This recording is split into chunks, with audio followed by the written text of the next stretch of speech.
Alright, welcome to Bath Chat. Today's topic is fascism. Congrats to Anthony on being the first dude on Bath Chat, and also like one of my two male friends. So the last time that me and Anthony tried to talk about stuff on the internet, we tried to talk about Snapchat. But we talked like way too long, and so both of our cameras ran out of battery and memory. Plus so my phone. We didn't really have any real conclusion. So this time we made bullet points of what we're going to talk about. Like real professionals. And we're not going to stray from these bullet points. Yeah. We're just like not going to acknowledge how my head looks right now. We're dying. This is the beauty segment. We'll be wrapping it up and rinsing your hair out around the same time, hopefully. So a lot of discussions on the internet have been around clickbait recently. Yes. Lots of people have been apparently making videos where they're like, this isn't clickbait, or I'm going to talk about clickbait, and now I'm mad because it's like scheming AdSense, which is true, but it's part of a much larger issue that maybe people don't think about quite as much. So I wrote an article for YouTuber a couple weeks ago talking about like the structure of clickbait and why I personally hate it, because it capitalizes on like very base human instincts. I'm looking at a video title and a thumbnail. The content creator has to convey a message to me very, very quickly in a very short amount of time, and like the 0.2 seconds that I'm looking at the thing. So what those messages are going to primarily be are things that have been like ingrained into us over a very long period of time, and those things are usually societal prejudices. So, like, I used Nicole Arbor as like a big example. Particularly extreme example. I think that there's other things like BuzzFeed headlines or you know, that sort of popularized this idea of like what clickbait looks like. YouTube, the company, tells its users, hey, if you want to get more views, you should be using high contrast custom thumbnails. It's part of their like internal messaging. That this is the way you can succeed, and they know it. But they know that to be true because the data reflects it. They have all that information. Clickbait has become kind of a necessary tool for content creators, not just YouTubers, but also like journalists. Basically any place where you have algorithmic curation. And part of like the way that clickbait works is like getting it in front of people who have already viewed that content, right? Like that's part of the algorithm. But also some creators will scheme the algorithm so that the content, like if they're making offensive content, basically, the content will get in front of the people who they want to offend, and then those people will get offended and generate more ad revenue. If I search something, right, if I search for cats, and a bunch of cats are going to come up because those cat pictures have been tagged as cats.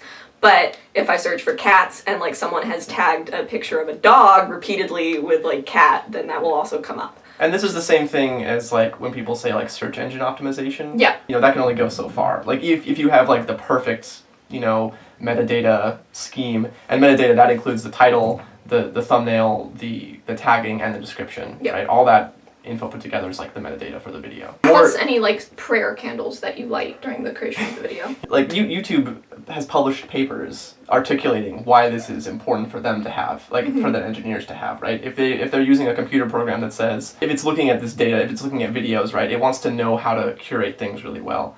And the more info it has, the better it's able to curate that content and make you watch more and more videos. So it serves a particular purpose for YouTube as a website. I'm interested in talking about the systems that people like YouTube or companies so let's talk about the algorithms. So just algorithmic curation is one of these like basic foundational mechanics of internet media that doesn't really get talked about as much as it should. If I watch a bunch of cat videos, then more cat videos will be suggested. So I'm using cats for all of the examples because the other examples that I can think of are really depressing. But the algorithm uses literally hundreds of pieces of data from videos, from your past viewership behavior, right? Your demographic information. It's really complicated. And nobody really knows what that algorithm looks like, if it can be expressed like as a computer program or a math equation. Like nobody knows what that looks like. There's no one checking, you know, except for YouTube, right? So the question is, what is the algorithm for? It's for giving you a good user experience, right? Giving you content that you're likely to click and to watch and to like. The content that you crave. You know, when half of all Americans get, you know, their news from Facebook, right?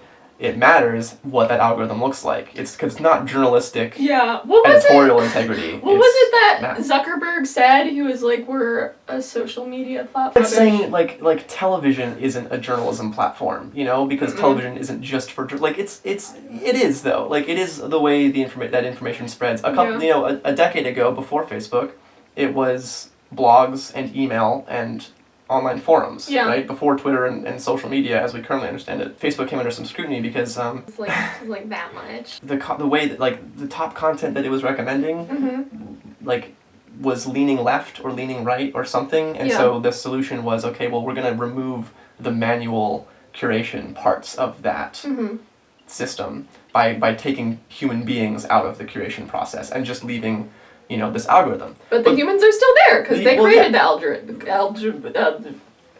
Jazeera. The humans wrote the algorithm, so it is still a human product, a human process. It's unfortunate, I think, that like the discourse sort of revolving around algorithms dismisses them as math or as like objective because it's math. Yeah. Like we have like humanities discussions and we've got STEM discussions, and those sort of don't, you know, they don't. No. Because STEM is sort of dealing with facts and knowledge, and then humanities is dealing with like how you interpret those things. But it's all human processes, and they all have their implicit biases, and so I don't know. I think that the ethics of algorithms need to be scrutinized. Yeah, especially given like the fake news and the recent election in America. So if you're not totally caught up on that, I have some articles linked in the description. Part of like the way that it functioned used a lot of clickbait like structures that I talk about in my article. And search engine optimization. Yeah, search engine optimization. So as much as everything that Shane Dawson does. Content creators can do the whole search engine optimization thing too. So can like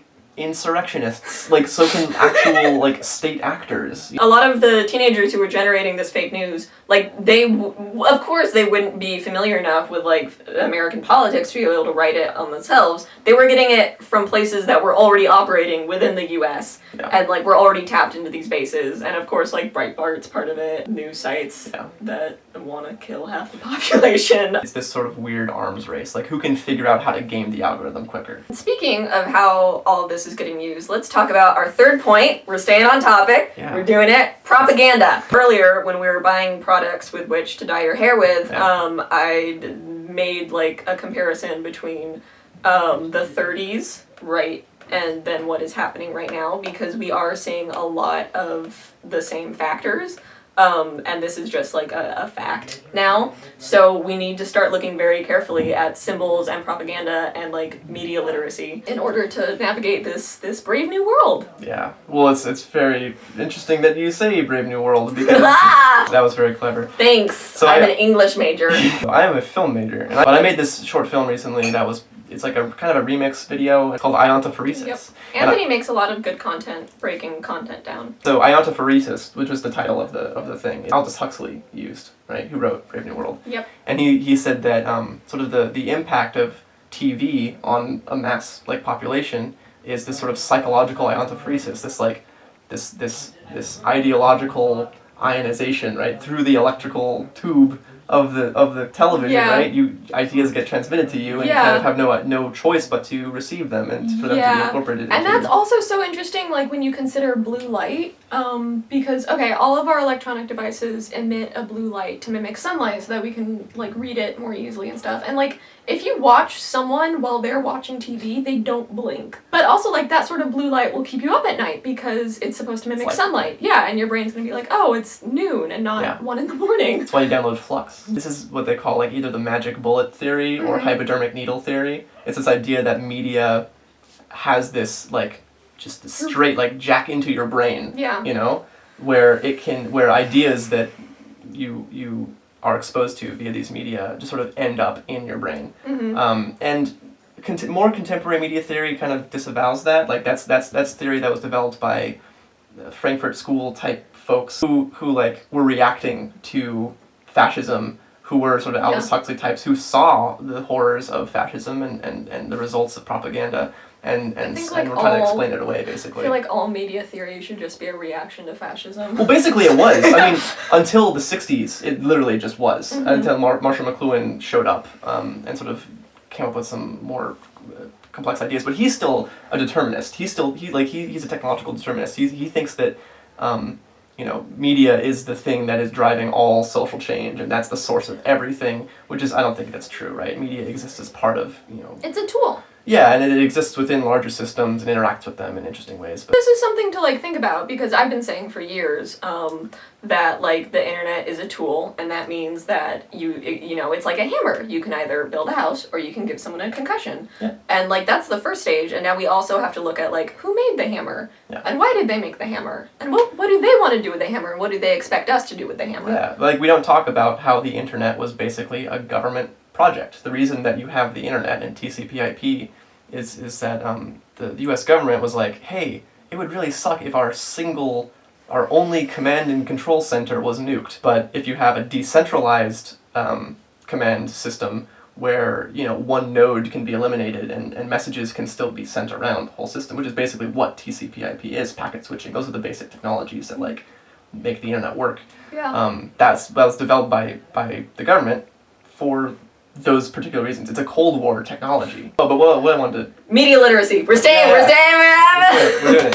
What I wanted to get around to with the Aldous Huxley stuff, I got sidetracked. But Aldous Huxley, one of the things he says, right, other than like the psychological iontophoresis thing, which is sort of out there and weird. I always feel like, I don't know, I gotta read more dystopias that were written by women, because like him and like 1984, like they're great with a lot of stuff, but then as soon as it gets to chicks, they're like, yeah, sex, boobs under fascism. Read The Handmaid's Tale by Margaret Atwood. Yeah, well, one of the other things that Aldous Huxley. Yeah, Aldous Huxley, he talks about like, look, like Hitler, and this comparison is like apt, I think. Yeah. Hitler used every tool that was at his disposal for propaganda, right? Mm-hmm. Back then there wasn't TV, but there was radio. There was radio. Rallies.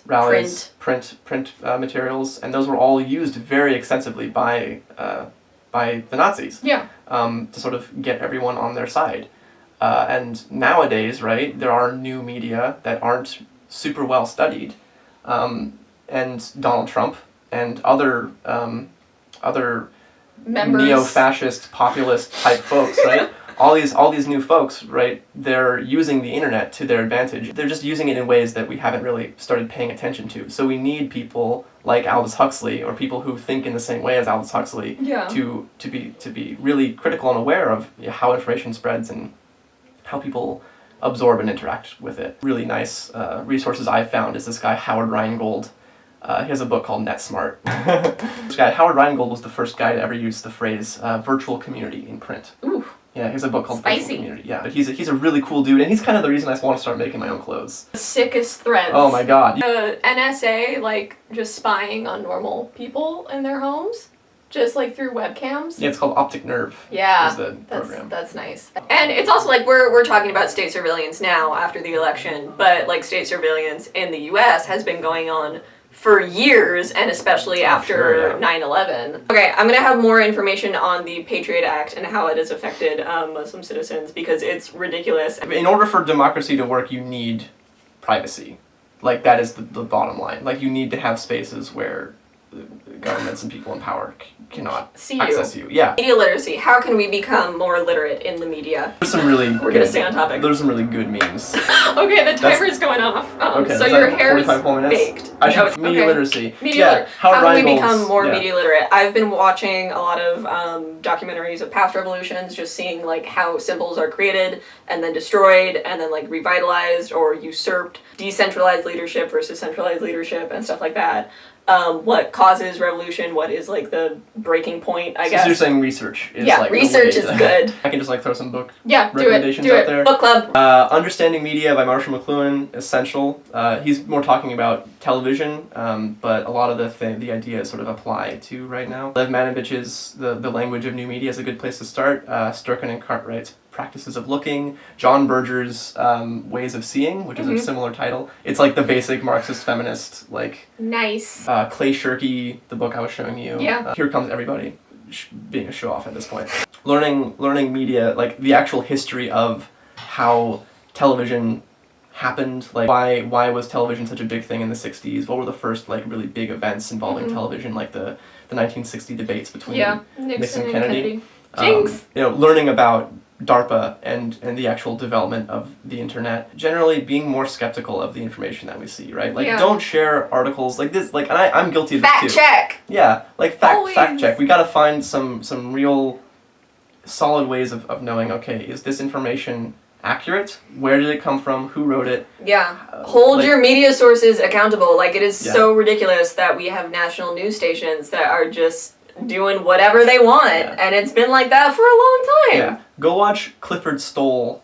This guy Clifford Stoll, he wrote a book called Silicon Snake Oil. And it's a bad idea to replace libraries with just the internet, right? Librarians serve a very specific purpose. Yeah, they do. To find information that is timely and useful and accurate. I don't know, there's a whole bunch of names out there. Yeah, and this isn't supposed to be like a big end-all thing. This is just a discussion, and we're college students sitting in my bathtub. Excited to continue this discussion with all of you into the new year. Yeah, don't forget to like and subscribe. Am I right, kids? Today's fact is everything that we talked about. That's not.